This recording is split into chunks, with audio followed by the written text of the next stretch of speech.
Good morning, YouTube. Welcome back to Morning Wood. I'm Mitchell Cotton, and today we're going to be running through who I think is going to finish as the wide receiver 2 in fantasy football this year. So we're going to start at 13 and go to 24. 13, I got T.Y. Hilton. Now, I'll be honest, T.Y. is really mainly just a gut feeling for me.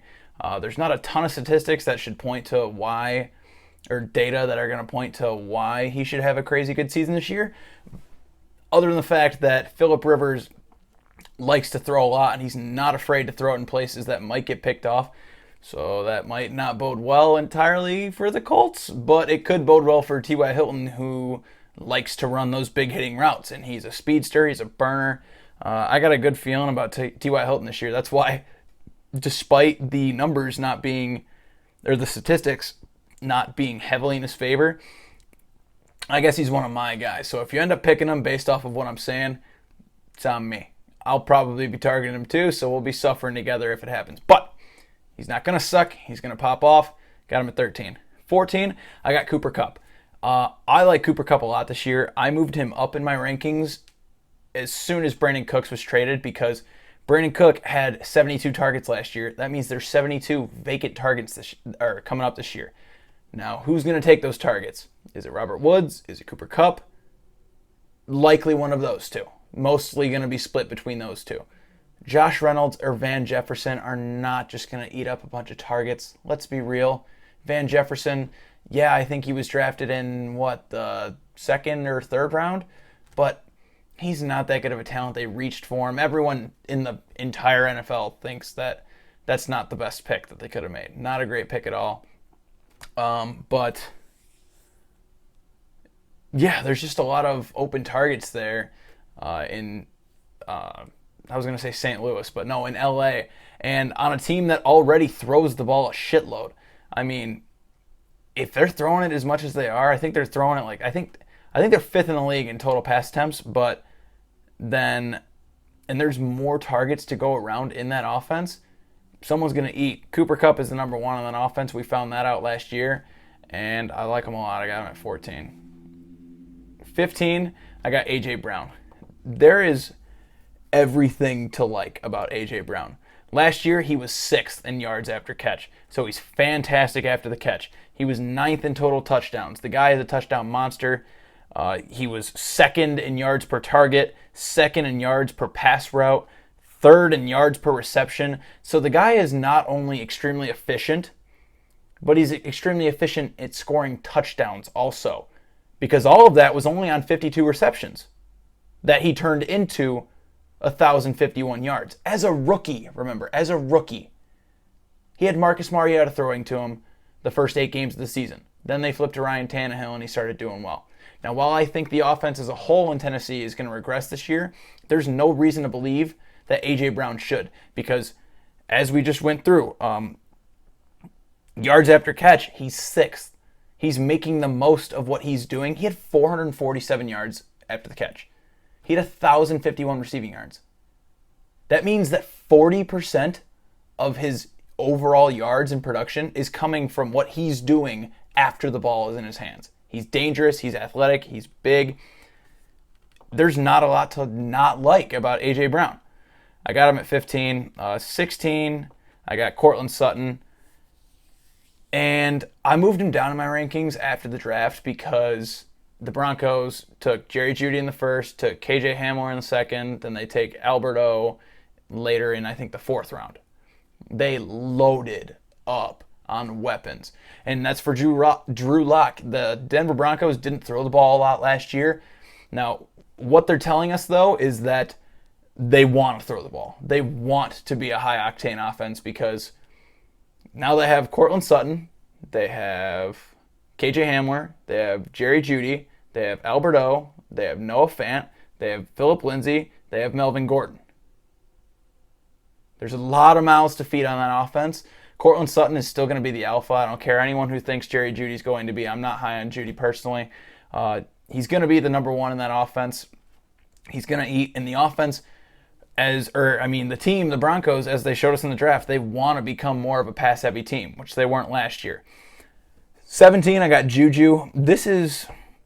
I'm lower on Juju than I feel like other people are, because the thing with Juju is, The guy has top 10 talent and top 10 upside, but Big Ben coming back, is he really fully healthy? He's also like 38. I mean, is he going to be able to do much coming off the injury? Who knows? If he can't stay healthy, then Juju just immediately goes into the shitter again, because that's what we saw last year. But even with Big Ben, yeah, he had a huge season 2 years ago, but he also had Antonio Brown, and he was facing the cornerback twos on the team. Now, that's, again, not to take away from his talent, because I just said I think he has top 10 upside in terms of talent. But I'm just not sure if I believe yet that Big Ben is going to be able to do what he was able to do 2 seasons ago now. But 18, I got Adam Thielen. It's tough with Adam Thielen because, yeah, there's 93 vacant targets with Stefon Diggs being gone, but they also got Justin Jefferson, who is, in my opinion, going to be... I have him and Jalen Reagor and CeeDee Lamb as my top 3 wide receivers finishing this fantasy season for rookies, that is. But the Vikings, they show us they just want to run the ball. Like, they want to be the run-heavy team. It took Adam Thielen and Stefon Diggs literally calling Kirk Cousins out publicly for not throwing the ball to them enough and targeting other players. It's strange, I know, but they want to run the ball. They're a run-heavy team. Mike Zimmer likes to run the ball. He likes to ground and pound it. I don't hate Adam Thielen. If you get him as a wide receiver 2, or, I mean, yeah, you probably won't be able to get him as later. Yeah, if you get him as your wide receiver 2, I think you're looking all right. I mean, that's a damn good wide receiver 2 in my opinion, but I'm just not super, super high on him, I guess. Devante Parker. Devante Parker is strange because he's been in the league for so long, and he hasn't done anything until last year after Preston Williams starts to go down, and the second half of the season, he just goes absolutely fucking buckshit wild. And the Dolphins, they also throw the ball a ton. They were 4th in pass attempts last year at 42 a game. They're going to throw the ball a lot. He's also insanely athletic. I mean, he was 5th in deep targets. He was also 4th in completed air yards. So air yards are basically if they throw the ball, if the quarterback throws the ball downfield and it travels from his hand to 40 yards, from where it travels from him to the receiver is 40 yards in the air. That's what air yards is. So he's 4th in completed air yards, meaning that he is incredible at the contested catch and the deep ball. So if they're throwing the ball a ton, if he's getting a good amount of targets, 13th in the league last year, and I can't remember what the first thing I said was, but if he's getting a ton of targets, a lot of those are deep targets because he's 5th in the league in deep targets, and he's converting on all those. There's not a ton of reason to believe that he's going to take too big of a step back from last year. The only question is it going to be Fitzpatrick? Is it going to be Tua? Can Tua even stay healthy? Is Fitzpatrick just going to fizzle out like he seems to do? I mean, he starts off the season hot every year, it seems, and then he goes cold, and then he's hot and cold, and it's just like you don't know what you're getting from Fitzpatrick. But sometimes it can be great, and that's what we saw at times last year, which is why Devante Parker went nuts. But yeah, I got him at 19. At 20, I got DJ Chark. So DJ Chark's athleticism is off the charts. The guy has 4.3 speed.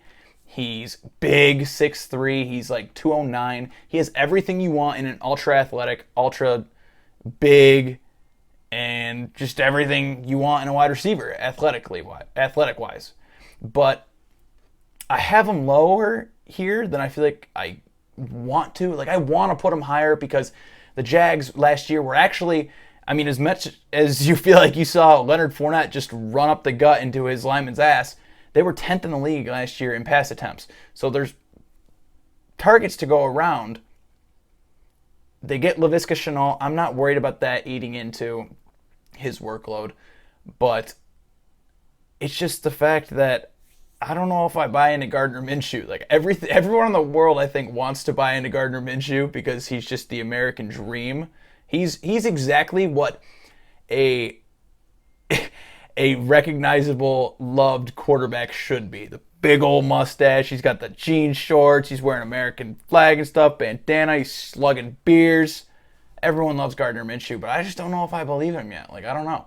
We saw a good bit last year, but it was the Minshew magic. Like, it's stuff that it's like, can you really count on that week to week? I mean, I don't know.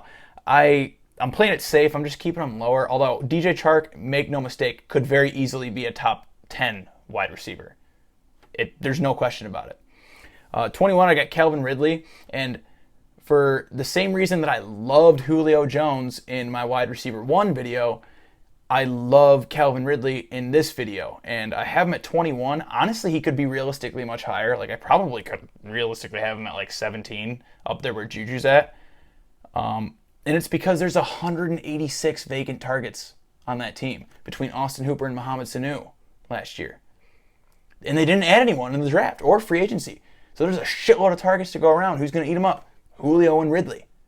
Yeah, Hayden Hurst is going to get a few of those. He might get a good bit of those. But even still, 186 targets. If he gets 100 of those and each of Julio and Ridley only get 40 targets, that's massive. Obviously, assuming that he gets the workload last year. The Falcons are also number 1 in pass attempts. They throw the ball, and they literally throw the ball more than anyone else in the league. Almost 50 times a game. There's a shitload of targets going around. There's even more vacant targets going around. And he's at the point in his career now where where guys start to really hit their prime. 4th season, he's really coming into his own. I love Calvin Ridley this year. If he was my wide receiver 2, wouldn't sweat about it a bit. I would love it. I actually might move him up in my rankings next time I do that. I think I should. All right, well, yeah, okay, well, yeah, 21, Calvin Ridley, though. 22, I have Odell Beckham. Anyone who takes Odell Beckham as their wide receiver 1 should be shot in the back of the head and buried in a dumpster. I mean, I don't like him at all. There's not much to like about Odell. People are like, oh, yeah, he had Freddie Kitchens last year, didn't know how to use him. No, there were times where they were force-feeding him the ball. They would start off the game just screen, slant, everything just scheming right to him, and he couldn't do anything with it. It's like he literally just was incapable of doing things after the catch. And then Jarvis Landry, back half of the year, starts to pop off and go nuts. And it's like, okay, so wide receivers can thrive in this offense. Apparently Odell can't, though. When they're scheming stuff for him. I don't love it. I don't love Odell. I don't even know. I mean, yeah, he's athletic. He's good. Like, we've seen it. Got the greatest catch of all time, but I just don't love him this year. I don't believe in him. I don't know. The Browns' receiving game as a whole does seem a little foggy for fantasy too. Odell, Landry, Hooper, Njoku, DPJ, Kareem Hunt out of the backfield. Nick Chubb still gets between 3 and 4 targets a game. I think he averaged 3.6 last year. But I don't love Odell this year. I really don't. 23, I got Tyler Lockett. I don't know. I feel like I'm kind of disrespecting Tyler Lockett by putting him this low at 23 because he finished as a top 10 guy last year. But I don't know. When I was kind of going through things, I saw a stat, and I have it written down here, and I'll say it in a sec, but it made me think that, wow, there's no reason why he should decline, and there's also the same stat that makes me think, wow, that has to decline, because he had 17 red zone targets. 17. That is unbelievable. Top 3 in the NFL. He had a ton of red zone targets. Russell Wilson looks for him in the red zone. DK Metcalf, though, coming into his second year, is he going to take more red zone targets? It would make sense. He's bigger. He can jump higher. He's more athletic. It would make sense for DK to be the red zone guy, but he's not. It's just Tyler Lockett for some reason. But if those decline at all, Tyler Lockett scored a ton of touchdowns too. He had 9 touchdowns last year, top 10 in the NFL. It's just, I get the weird feeling that those things like have to decline because, yeah, he's been fantasy relevant pretty much every single year of his career with Russell Wilson, but that last year just seems like wild. Like everything just went right. He was hitting all the deep balls, and he's catching all the red zone passes, which are directly leading to the touchdowns. I don't know. I just feel like, and they don't throw the ball a lot too in Seattle, which sucks because I think everyone wants to see Russell Wilson just unload and throw the ball 40 times a game, but Pete Carroll's just not going to let him do it. He wants to run it. 23, and then 24, I got Stefon Diggs. I'm very low on Stefon Diggs. I mean, I almost have him as a wide receiver 3 because mainly I just don't believe in Josh Allen's arm. I don't believe in his ability as an actual passing quarterback. Yeah, Josh Allen's great for fantasy because he's incredibly mobile and he will literally sacrifice his body to the point he's a perfect Buffalo Bills quarterback. I mean, he literally just dive into a pile of people and not give a shit about his body. But his arm is big, is strong, but it's not accurate at all. And Stefon Diggs is such a good route runner. He can get open, so Josh Allen doesn't have to be accurate. But it's like, I just don't understand how he misses so many targets. Like, I want to believe this Buffalo Bills offense, is going to be good. But it's so hard when you have Josh Allen, who just like, the quarterback is literally inaccurate. Like, he has a target, he needs to throw it at that target, and he misses more times than not. How are you employed in the NFL? He's incredibly athletic. Maybe I'd almost shoot him more at tight end or something. I don't know.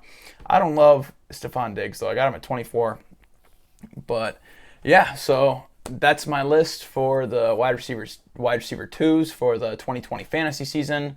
Let me know what you guys think. If you think I had someone too low or too high or need some more questions on them. I know I don't go through a ton of stats in these videos because otherwise, they would be like 30, 40 minutes long if I'm really extrapolating out. But if you guys have any questions, shoot me a DM on Insta, Twitter, TikTok. You can comment on the video. You can email me if you want at morningwoodguys@gmail.com. But I'll answer your questions in more depth if it's just a one-on-one thing, because I kind of have to blanket things for YouTube so that way people aren't like, oh, you said that one thing, and it's like, yeah, but that one thing like is kind of just like in a vacuum and not factored in with the whole everything else. But anyway, I'm just rambling at this point. You guys probably get sick of me. If you guys could hit that subscribe button, hit the like button, that'd be really sweet. I'm trying to grow the channel here. It's something that I'm going to be sticking with very, very long term. I know I'm very new, but fantasy football is what I love. It's what I'm good at. I do a lot of the research too, sift through the numbers. So if you guys could just support the channel by hitting that subscribe, hitting the like button, that'd be sick. Or, as usual, tell me to lick your balls or something. I don't know. Whatever's fine. Anyway, Morning Wood, stay hard.